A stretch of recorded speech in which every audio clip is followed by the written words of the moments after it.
Hello, Internet. It's MC Big Man again.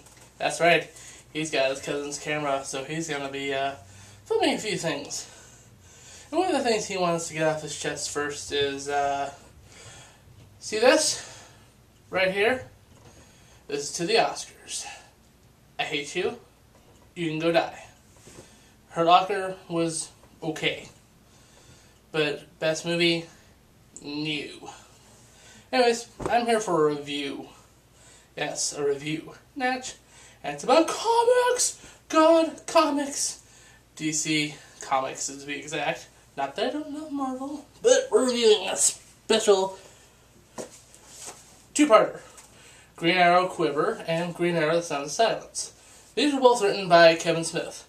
That Kevin Smith. You know, the guy who directed Clerks, Mallrats, Dogma, all that stuff. That guy. The guy that bombed at the box office recently with a movie called Cop Out. Anyways, Green Arrow Quiver and its sequel are about, Green Arrow. But it was a relaunch of the series, you know, when Green Arrow had been,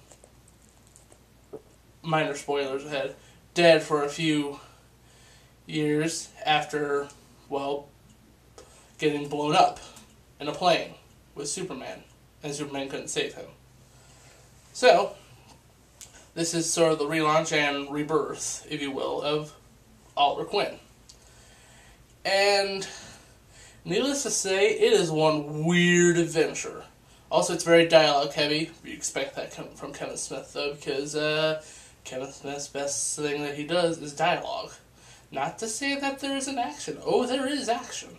Also, the style of the art is, well, I'm not going to show it to you just because I don't want to get, like, you know, sued by DC. That's the only reason. Otherwise, I totally would. But it's different in a good way. You know, not one of those, like, I have no idea. Is that supposed to be Green Arrow? Anyways. But Quiver, this right here, Quiver, you don't have to read Sounds of Silence if you really like Quiver, which I did, so that's why I read both. This is like the third time I've read them now. But Quiver is like a crash course in DC Universe lore, circa whenever the hell that was written. Like what, I don't know, late 90s. So I mean, it's post Zero Hour anyways, but before any of the stuff like, you know, Infinite Crisis and all that. But, pardon me. Just had dinner.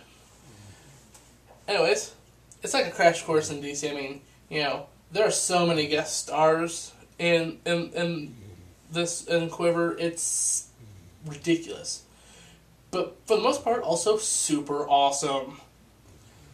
I mean, I'm gonna say right now, you get bonus brownie points when you decide, who should be a good guest? The Demon Etrigan. It's like, yes! Demon! Win! Thank you! And you don't believe me, check out the episode of Batman Brave and the Bold, where it's, I believe, Batman teaming up with the Demon Etrigan and Sherlock Holmes. Let that sink in. Demon, Batman, Sherlock Holmes. Anyways. But yeah, the art's good, the story's great. The thing is, DC got Smith to write it because they wanted more broad readership. Little knowing that Kevin Smith was, like, you know, super comic nerd. And he's just, like, you know, delved right in the DC universe. I mean, he's just pulling stuff from left to right. I'm not going to spoil anything outside of, you know, Demon. Best because it's Demon. Anyways, totally check out these books. And I can't say anything about Kevin Smith's other work, like what he's done with Spider-Man or that one Batman book he did recently. I believe it's called Cataclysm.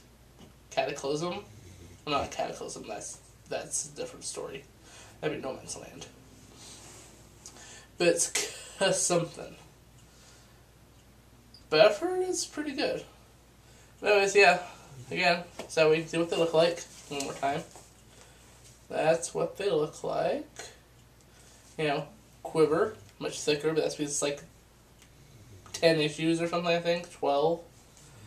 And this is a follow-up. It's noticeably smaller. See how much smaller it is?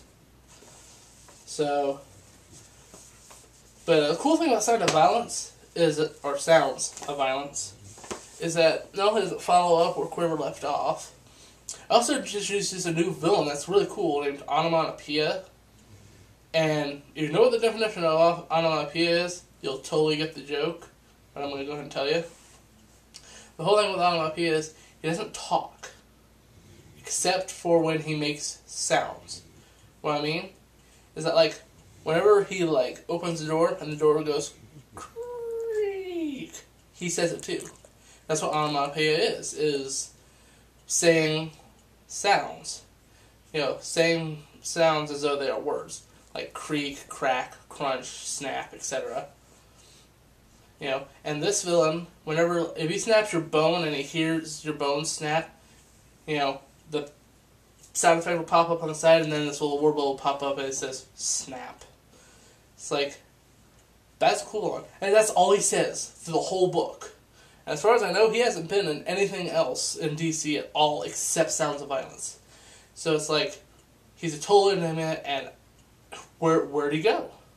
Seriously, they need to wrap that one up. Maybe they have, I don't know, I haven't read that far in. So, but anyways, definitely check those out. If you're new to DC, there's your crash course.